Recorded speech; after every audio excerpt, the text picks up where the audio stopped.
Welcome everyone to today's CSIA partner webinar, Common Hurdles in a Growing System Integration Business. My name is Colin Hammond and I will be your host today.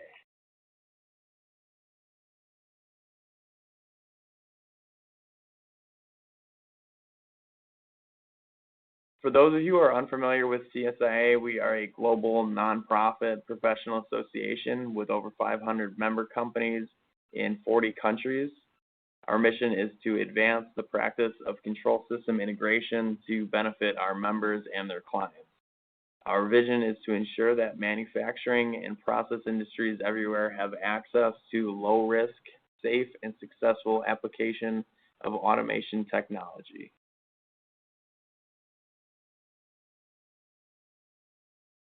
CSIA membership offers members access to resources needed to attain and exceed business goals.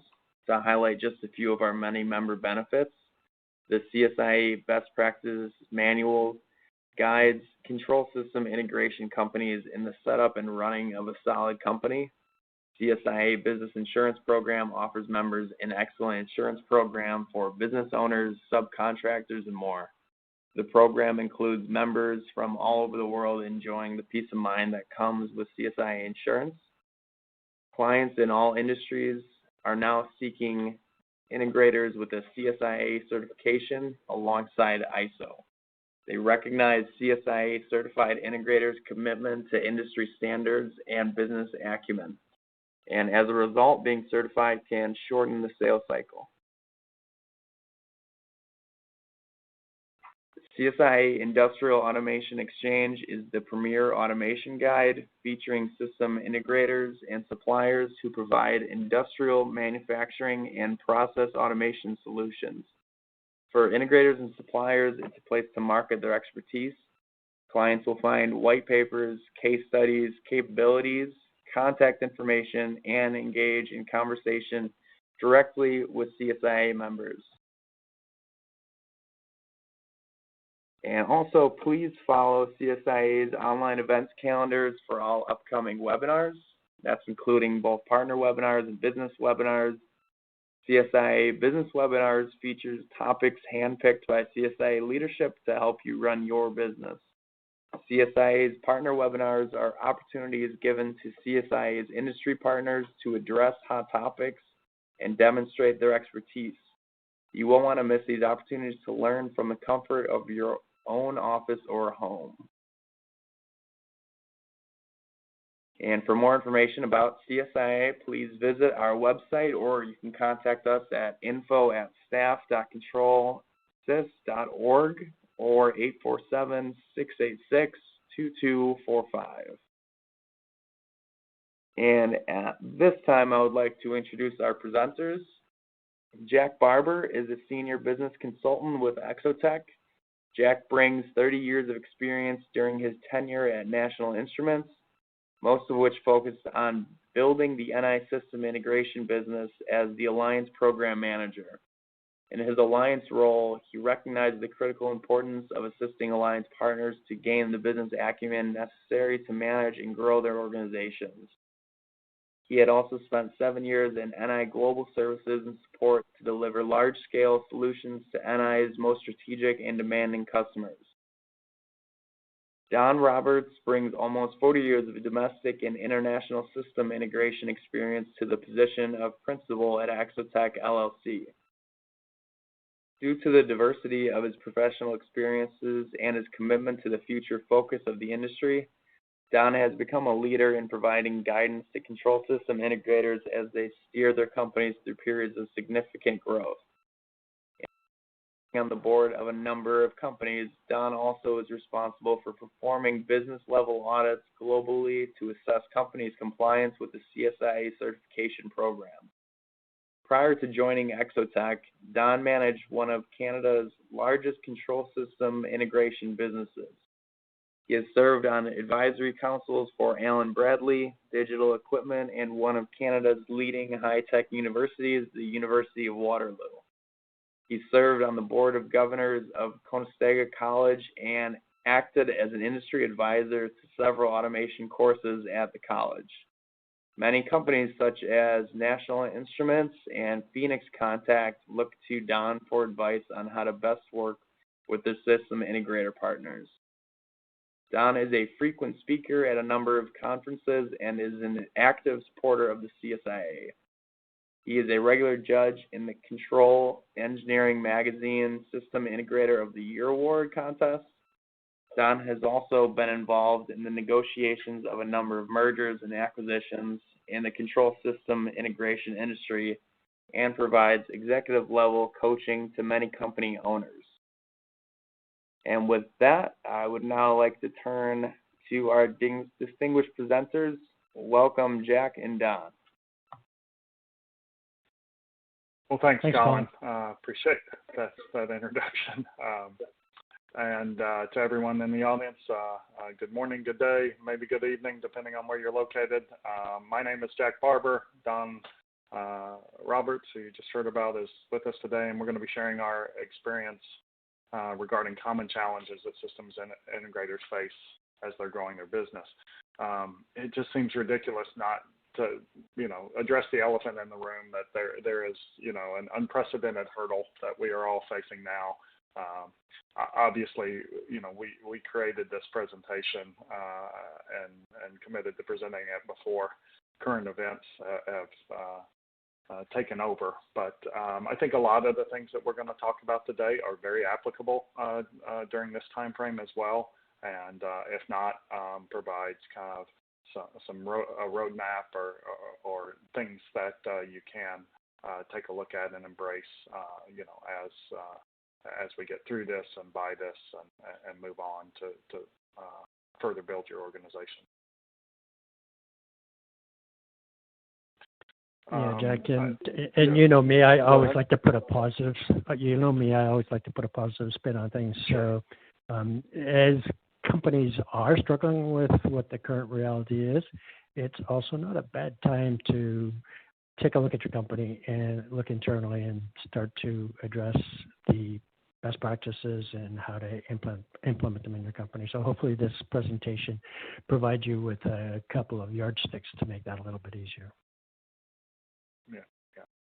I don't want to spend too much time on their intro, so I think Colin did a great job of introducing myself and Don and our backgrounds, and you're likely familiar with Exotek, but in case you aren't, we are the only management consulting firm, at least to our knowledge, that focuses exclusively on system integration for the control, test, and automation industry. So simply put, our business is to help you build a better integration company, and that's what we'll be trying to do today.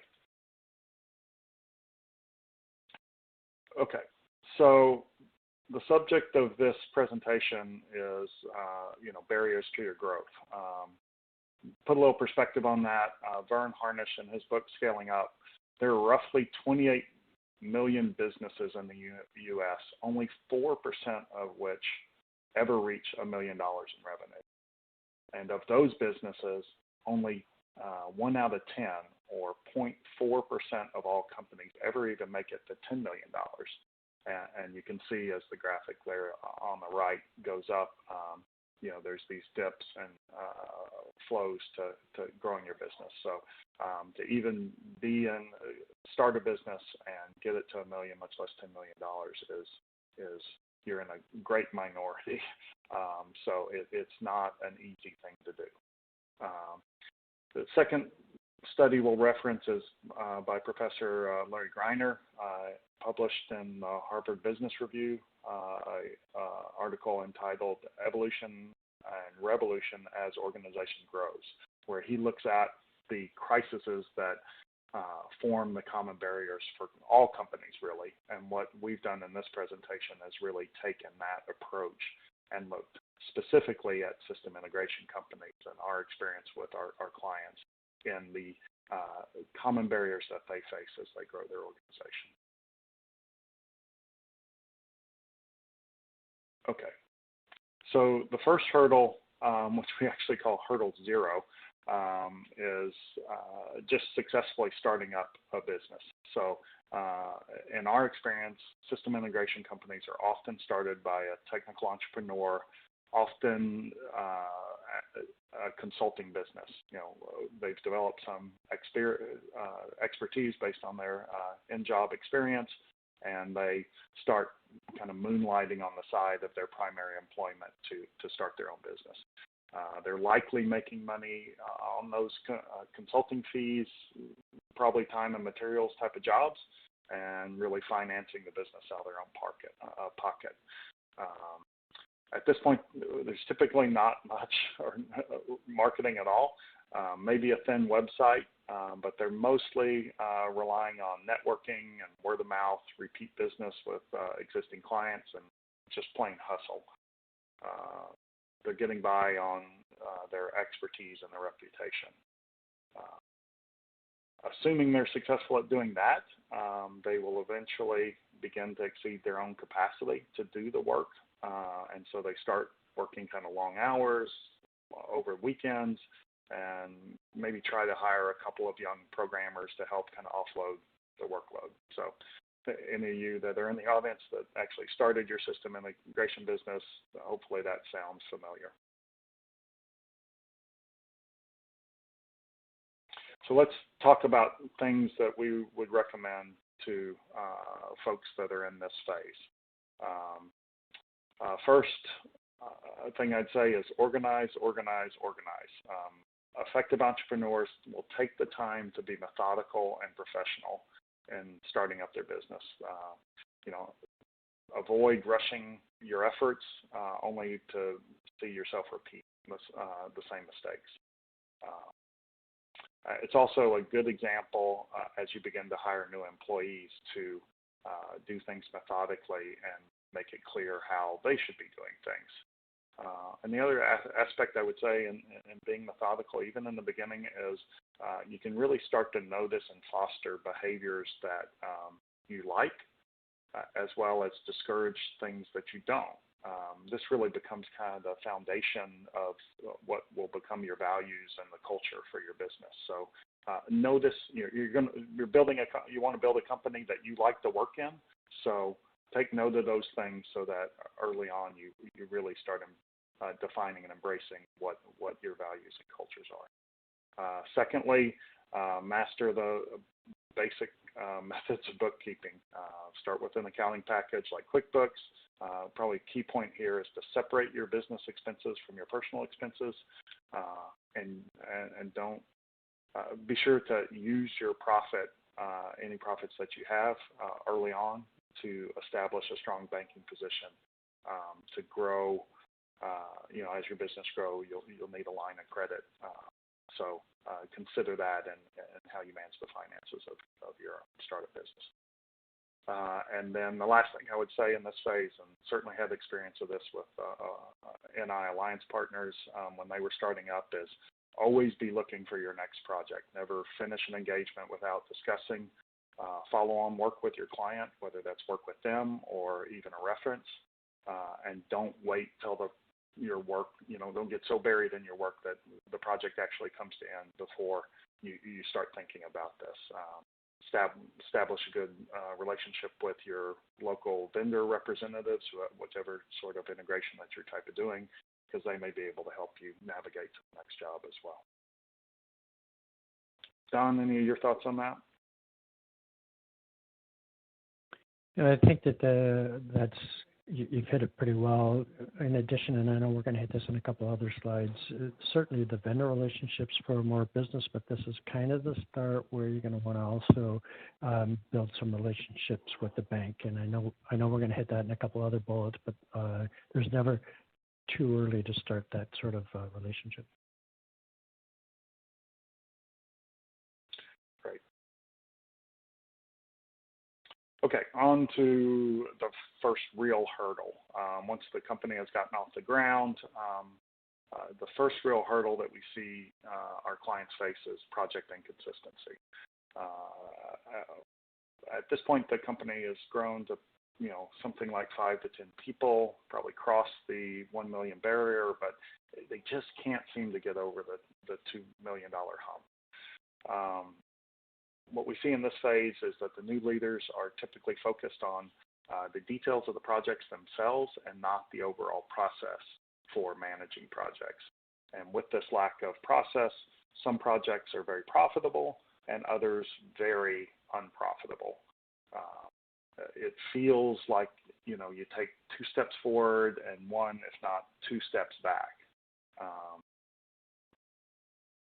It's good that a couple projects can make money, but a larger project, say $50,000 to $200,000, ends up sucking essentially all of the profits back up. So cash becomes tight. The people in the organization seem to be working hard, but the company just can't move forward. So the leaders start hoping for some sort of home run project that can kind of save their company or get them over this hurdle. So if you find yourself in that situation in this sort of phase of your company, our recommendation would be to really work on your project methodology. Begin by simply documenting what you do so that it's easy to follow and repeatable. And be sure to enroll your team in defining the methodology. This is something you shouldn't do in a vacuum, almost the reverse. Get them involved so you get their buy-in and their commitment, and this is how we do projects and how we turn them out successfully. Key aspects of what you want to do and defining your project methodology is not just the flow, but you include kind of basic templates, a directory structure so that all project information is kept in the same way, so it's easy for team members to go from one project to the next. Standardize on procedures like kickoff meetings, what do you always cover internally, what do you always cover with your client, closeout meetings, same thing, what do you always cover with your client, what do you always cover off internally, lessons learned, that sort of things. And yeah, it's a good time to standardize on project management software. We don't have a particular religion or affiliation with some project software in particular, but more just so that, again, from project to project, you're using the same tools and your team's using the same tools, so that becomes easier to navigate. The other piece of advice we'd have here is you got to enforce it. Your methodology serves as your guide to your people as the company grows. So ensure that the methodology is well-defined and consistently followed. Good news is this is actually kind of the first step in defining other processes as well. So you kind of focus on project methodology first and then apply it to other areas, be it finance or quality or sales or marketing. Kind of get the organization familiar with defining methodologies. And keep in mind that if someone won't follow the methodology, even if they're one of your more talented engineers, you may need to, quite frankly, let them go. They can undermine the methodology if someone is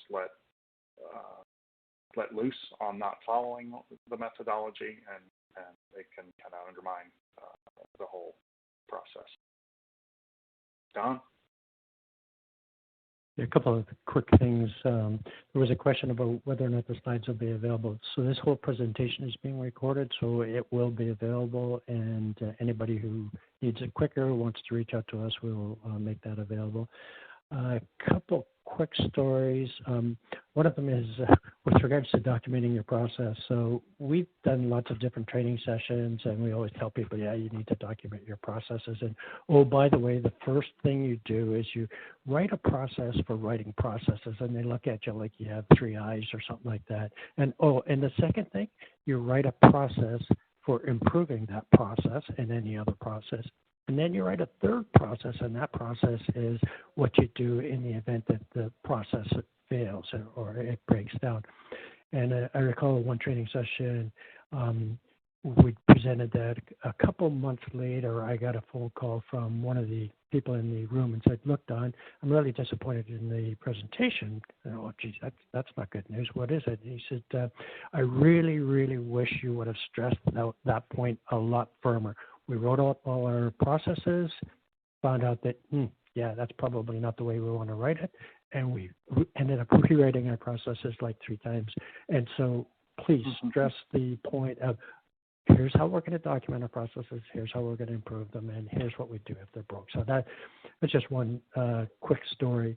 Another one is, in tough times, we do desperate things. So Jack mentioned the concept of trying to hit a home run. It's probably better off to not try and hit a home run to save your company. Look at getting the base hits and look at making sure that you're going to be able to deliver on it, in particular in these tough uncertain times. So just a couple tidbits, Jack. Great. All right, so let's move on to the next hurdle that we typically see. So with good project methodology in place, the company can break that $2 million barrier and grow its ranks, probably 10, 15 people. So at this point, there's some good news and bad news. Yeah, the projects are more consistently profitable, and you can minimize the damage on the ones that aren't, but revenues and profit can and will vary significantly month to month. So managing cash flow is difficult, if not out of control. Consequently, the business becomes increasingly hard to manage financially.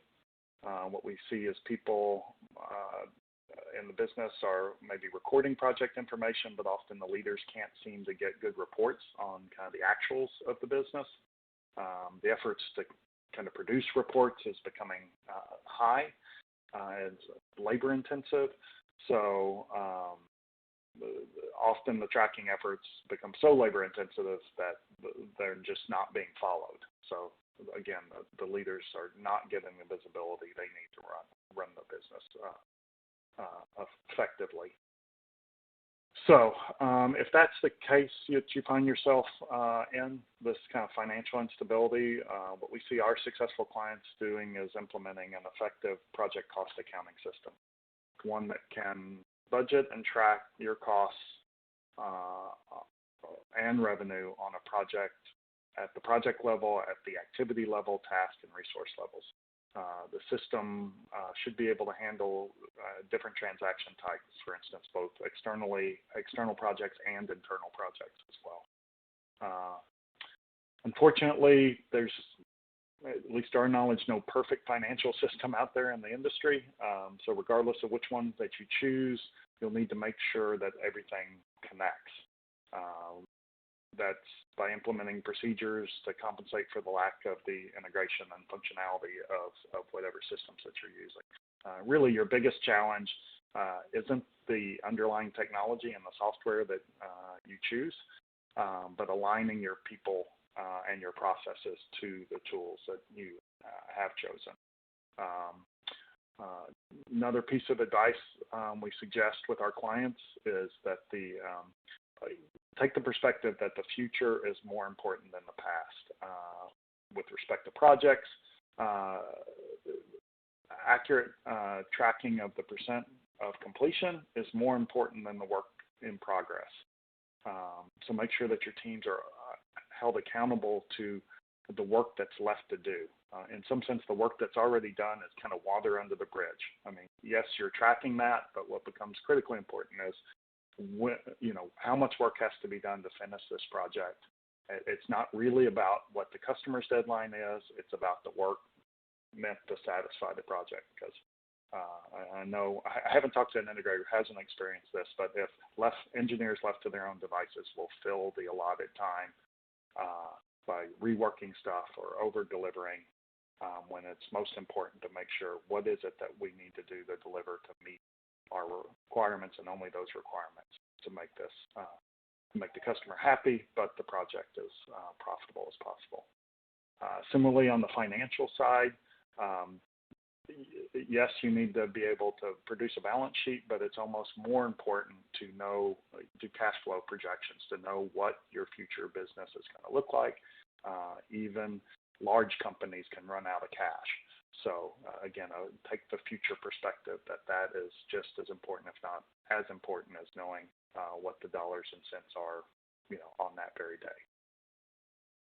In our experience, failure to create this financial stability through sound project cost accounting will set you back, if not put you out of business. Jack, that reminds me of Yeah, that reminds me of a company, a great company that we worked with a number of years ago that was growing fairly quickly. I think 20 to 25% per year. It was about a $20 million company, multiple offices. I think they were ramping up their third or fourth office. Most of the projects were profitable. As you said in one of the previous hurdles, they get that some of the projects are going to run into some hiccups and things of that nature. But what they didn't do, even at $20 million, is they weren't keeping a close eye on cash. So the owner of the company every year was taking the money out of the company, so there was really no liquidity. They ran into a situation where the company needed significantly more cash than was available. There was no alternative. The bank wasn't supportive, and they ended up losing the company. So, profitable company. Most projects were profitable. They were growing so fast that they were consuming cash, and they weren't doing good cash flow forecasting. So, like you said, even big companies could run into trouble here. Yeah. And I just want to note that I see Mark posted a question for kind of efficiency and respect for the audience here. I'd suggest maybe we hold that to the end, but I do want to acknowledge that we see it. Okay, so the next hurdle 3. Companies that make it this far are likely to be, say, 15 to 25 people and the $3 to $10 million in annual revenue zone. Commonly in this area, companies are growing, but the organization is getting too large for a really flat structure. The leaders kind of sense that they need to utilize their resources, both people and money, better, but scheduling resources is often chaotic and kind of fuels frustrations. The entrepreneur is likely kind of fearing the next step, usually wants to, tendency to want to control everything. So communication is becoming an issue, and longer-term employees are starting to ask, well, kind of what's in it for me long-term? And key people may be making noises about actually leaving. Some of you may note this or recognize this graphic from Patrick Lencioni's 5 Dysfunctions of a Team. Also recommend that as an excellent resource in building your team and ways to do that and things to kind of understand along the way. As far as our advice in this phase,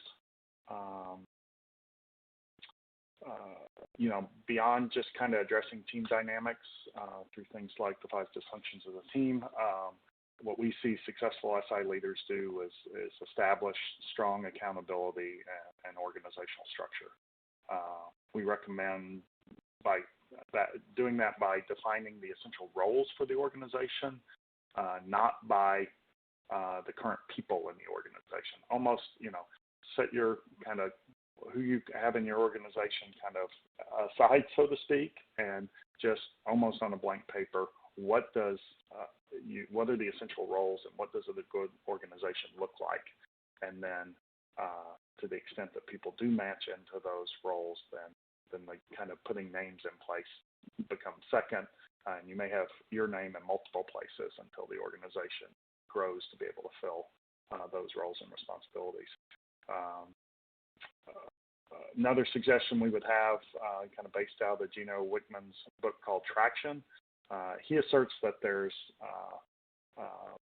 some fundamental roles in every business. There's sales and marketing, there's finance and admin, there's operations, which for engineering service company, it kind of encompasses engineering production and after services. And then to that, he adds 2 additional roles. A visionary role, which as the name implies is someone that kind of focuses outwardly on the market and the customers. And then he defines what is called integrator, which is ironic in our business. But the integrator is someone who actually focuses internally on harmonizing the operations of the company. So that's what he calls an accountability model. It usually kind of mirrored by the organizational structure, But really, the accountability model and chart is really about who is the person that is accountable for each of these different areas. It's not that they have to do all the work themselves, but if you don't have singular accountability, then essentially don't have accountability at all. So who, when it comes to the company's goals and whatnot in these various areas, who's accountable for saying that achieves its goals? Also, during this process, we see that successful firms will start formalizing their marketing and sales process largely so they're not just dependent on the entrepreneur to create clients. So we recommend taking a hard look at how you're attracting and engaging and retaining your clients. On the bottom left is a graphic that we use in our client creation offering that will walk you through the different areas to really take a look at your sales and marketing effort and some of highlight key things that we see the most successful integrators doing in that area. And the last thing in this area, I know we're covering a lot of ground, but we really see our clients formalizing their HR processes around recruiting, retention, and development. Things like having a standard interview process, skills assessment, personnel profiling, and developing career paths, both technically and a management perspective. Annual reviews to set people's goals. You're getting to the size of the organization where that's just expected and necessary to manage your workforce. Don? Yeah, a couple of additional points, Jack. This is really at the point in the organization where you should have a pretty clear set of values. In other words, what is it that makes your particular company unique, and what is it that you value? And you're going to hire, fire, discipline, and everything like that based on values. The other thing I wanted to talk to is your point about an accountability chart. So it's really critical to, at some point in time, get accountability built into your organization. A lot of the smaller integrators that we see tend to behave more like an engineer's playground than a serious business. And this is really the first in many of your organizational challenges and changes that you'll go through. Get used to it. About every $5 million of growth, you're going to go through another organizational change. But the most important thing there is really to try and drive that accountability into the organization.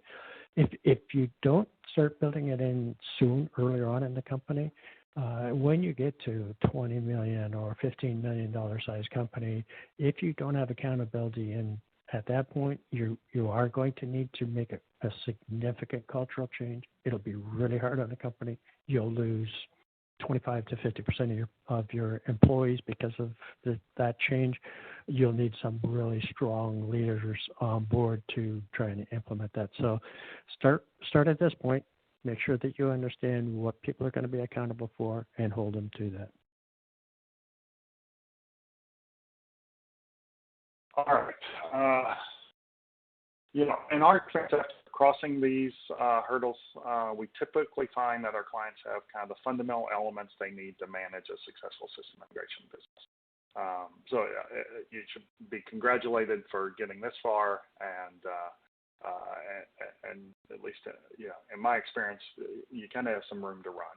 You've hit the kind of fundamentals, but as the company kind of continues to grow to say 50 people, upwards of 50 people and beyond, in that, maybe up to $15 million in sales, eventually it becomes difficult to fuel the business. We often hear from folks that are in this stage that they've built a sales organization, but they're just they aren't meeting expectations. Likely you've kind of attempted a key account strategy, but only had limited success.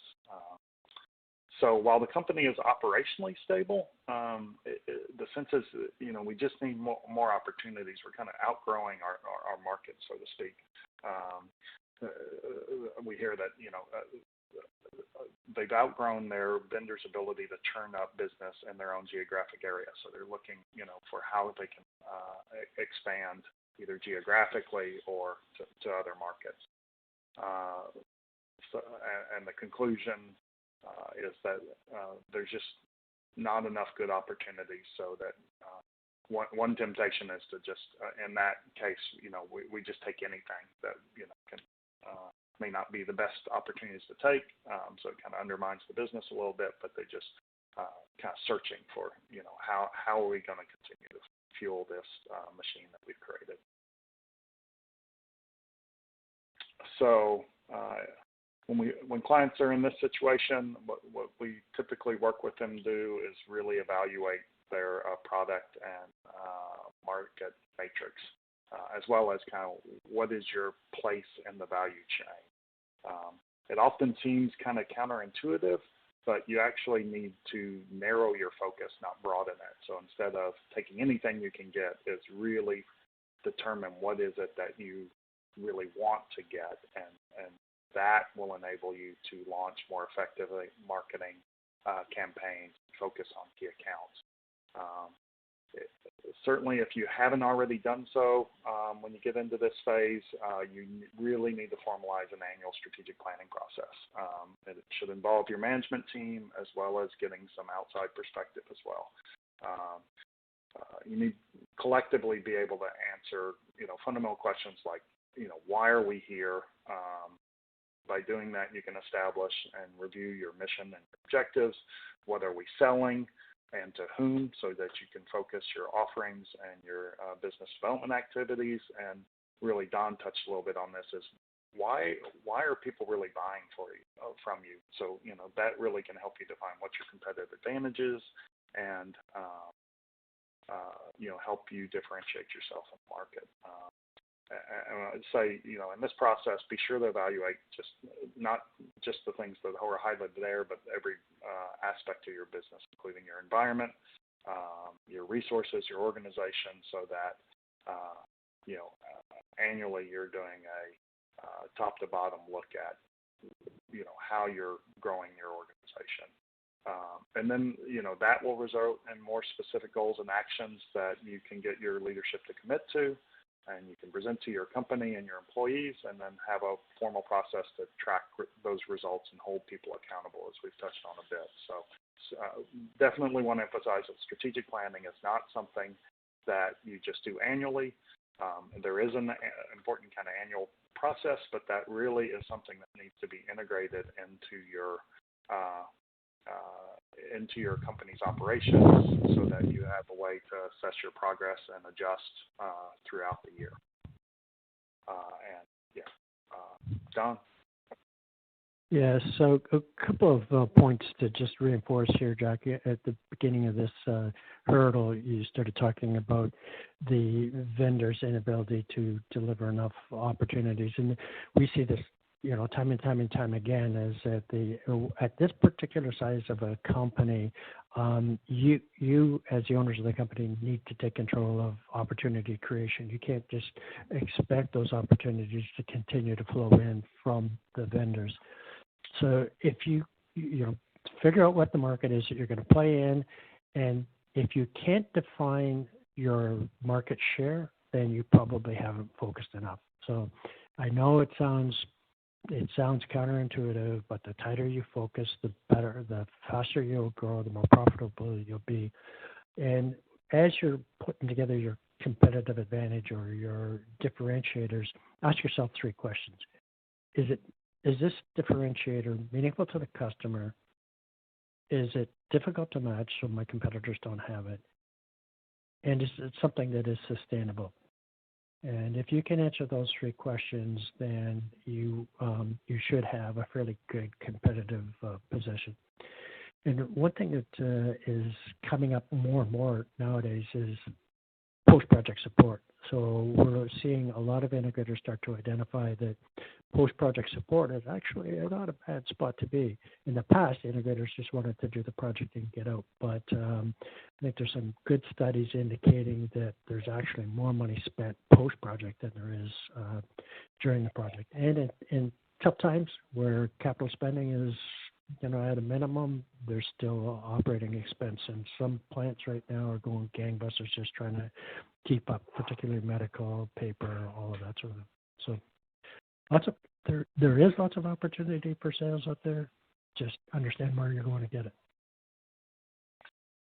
Yeah, I'll just add one more thing on the vendor relationship too. It's not that at this point you just ignore the vendor relationship. Actually, by focusing, you actually can deepen your relationship with your vendor and actually get a kind of tighter partnership and almost more traction if you can differentiate for yourself with the vendors. What you are really good at, they can actually drive and be part of. You have joint kind of account strategies, joint marketing strategies that just aren't possible when you're not focused. So it actually it becomes a self-fulfilling thing even with your vendors, because they then know how to market you. They then know how to work with you in accounts beyond your geography, so to speak. All right, let's move on to hurdle 5. At this stage in the organization, and this is really the last hurdle that we'll cover today, is management limitations. So what we see as companies grow to, say, 100 people plus, the business often starts outgrowing its own leadership.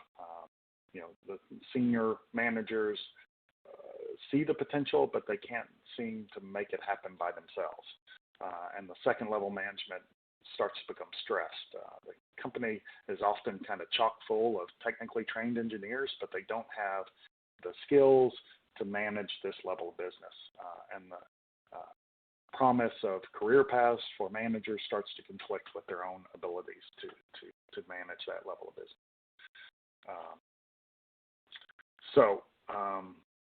When you get the sense that this is what's can be needed in your organization, what's occurring in your organization, you'll need to consider what must be done to develop a professionally balanced and managed company.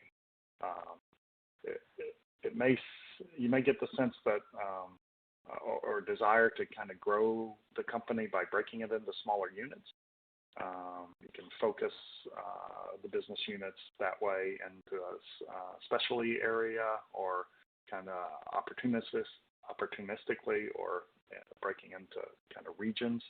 But keep in mind that's not always predictable, and strong managers are difficult to find. So some of our clients think about supplementing their leadership through mergers or acquisitions to kind of grow into different areas. But quite frankly, that may be quicker, but it might be messier if things like your values and whatnot aren't well established, and you can't fold those in successfully.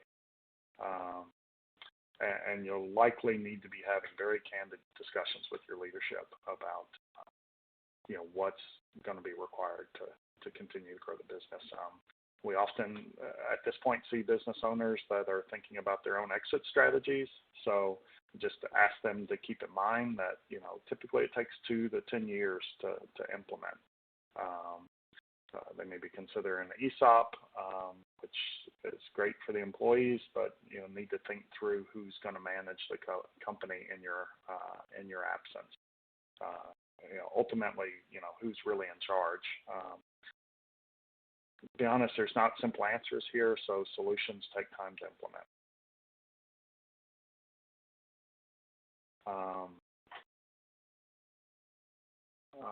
Don, thoughts here?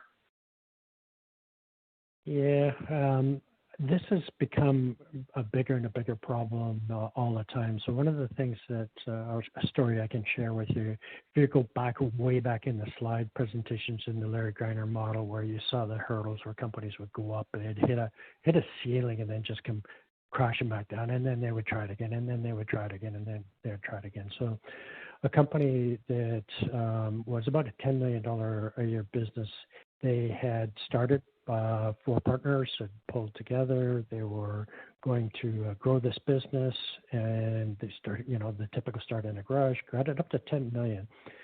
During the early phases of that company, owner, the president of the primary owner and the president of the company had made commitment to the other three partners saying, okay, you're going to be the vice president of the company for the future. And you're going to be the vice president of sales for the company for the future.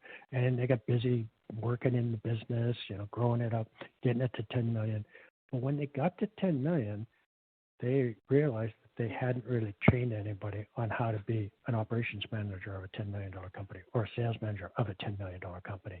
And they just kept crashing against the ceiling and never being able to break through. So just a takeaway from that story is be careful about the commitments you make early on, because at some point in time, that person may not be capable of doing the job you're going to call on them to do. And also, this kind of training, leadership development, is not an on-the-job training system. It is something that you really need to invest in. You need to have more formalized training programs in place. I know when I was in business, most of my time after we got to really about 8 million was focused on the business practices, and that included going off and getting formal executive programs. So don't underestimate how difficult this one's going to be, and it is you're not likely to be able to find a leader from someplace else just because they're in such short demand. So those are my points, Jack. We're about 10 minutes away, so you want to open it up? Or? Yep. So I'll just quickly note, that graphic that we have on this slide is related to our leadership development offering and the different kind of levels at which you need to focus on leadership development, including as fundamental as self-awareness, all the way up through managing teams, managing people, managing organizations. So can offer you, additional information and help if you find yourself in this phase. As Don mentioned, we're kind of up on the 10 minutes left. It's kind of a good place to draw a line in the sand. There are additional hurdles, but this really encompasses kind of the most common hurdles that we see in the bulk of system integrators. So let's kind of wrap up with some parting thoughts. Depending on the size of company that you're at, hopefully you can relate to some of the challenges that we've described, and the benefit from some of the suggestions that we've made. And if it's not obvious, these hurdles aren't always this serial. It's just kind of a good way to describe them, and you'll likely need to address these hurdles continuously, as you continue to grow. It's not like I'm over the hurdle and I never have to think about that again. So it's what we present is kind of oftentimes when it first really presents itself, but it's something that moving forward you'll continue to relook at and improve as time goes on. Other parting thoughts. One is kind of get outside of yourself. I've visited with hundreds of system integrators around the world. And the interesting thing is that the challenges are common. Having access, whether it's through CSIA organization or we manage or facilitate peer groups, being able to consult with your peers on kind of challenges you're facing, common, what's been tried, what's been successful, what's failed is, a really good thing to avail yourself of. We talked about strategic plan. I can't emphasize that enough. I have this quote up here from General Patton. A good plan violently executed now is better than a perfect plan executed next week. So, remember that everything changes.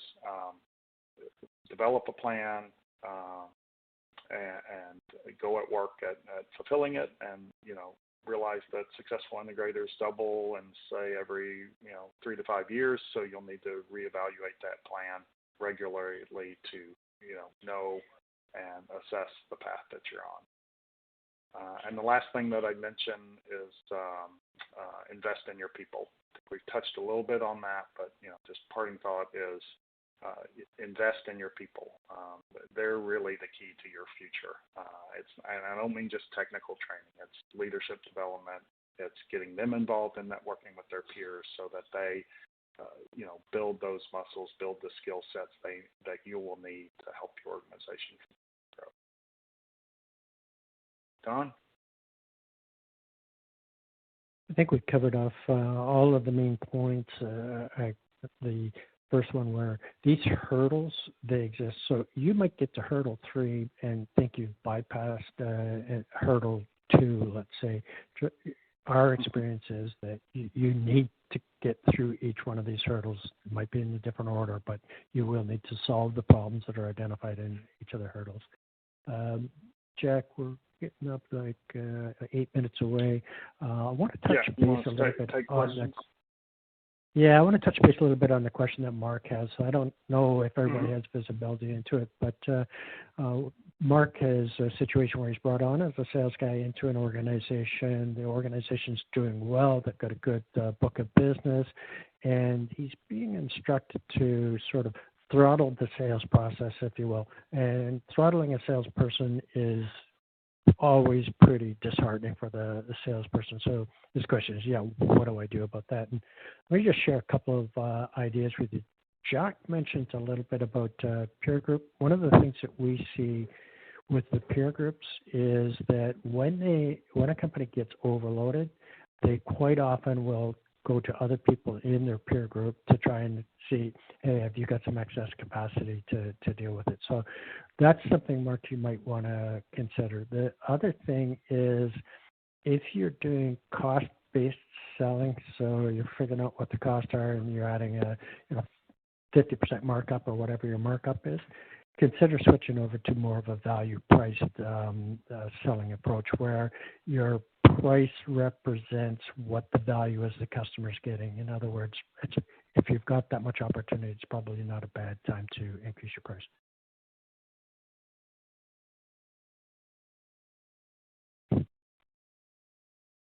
All right.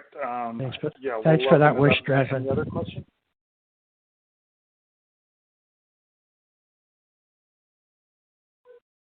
Thanks, guys. I did see one more.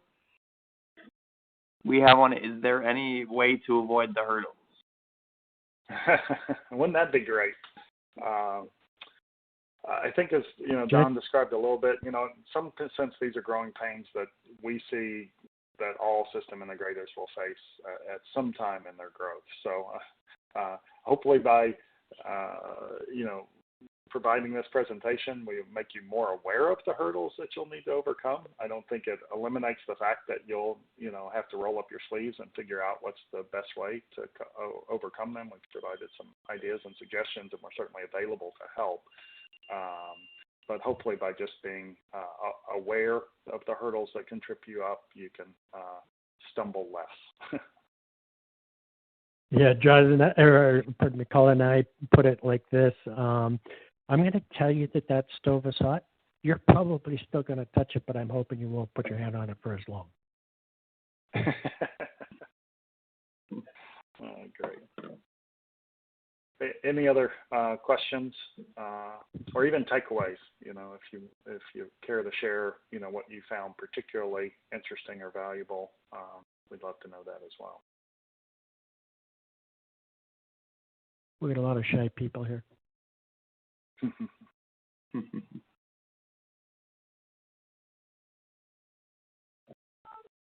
All right. If there's nothing else, I think we'll wrap up on time. And if you do have questions, either that you weren't comfortable asking in front of the entire audience, or just would like to take in a one-on-one fashion, you certainly are welcome to follow up with us directly.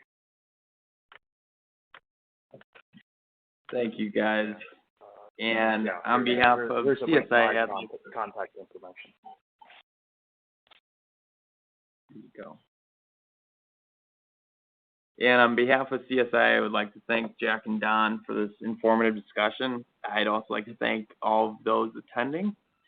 We hope you found this webinar informational. And when you close out of this webinar, a link will pop up for a brief evaluation. We would appreciate if you could just take a couple minutes to share your feedback with us. And we'd also like to remind you that a recording of this webinar will be available for viewing. I will send out an email to all registered with a link to the recording, and I'd also like to tell you to please visit the CSIA website so you can view this recording or a past webinar you may have missed. And that concludes our program for today. Once again, thank you for joining us, and have a good day, everybody. Thanks, Jack. Thanks, Don. Paul. Yeah, you're certainly welcome. And if somebody wants a copy of the slides, send me an email and I'll get that to you.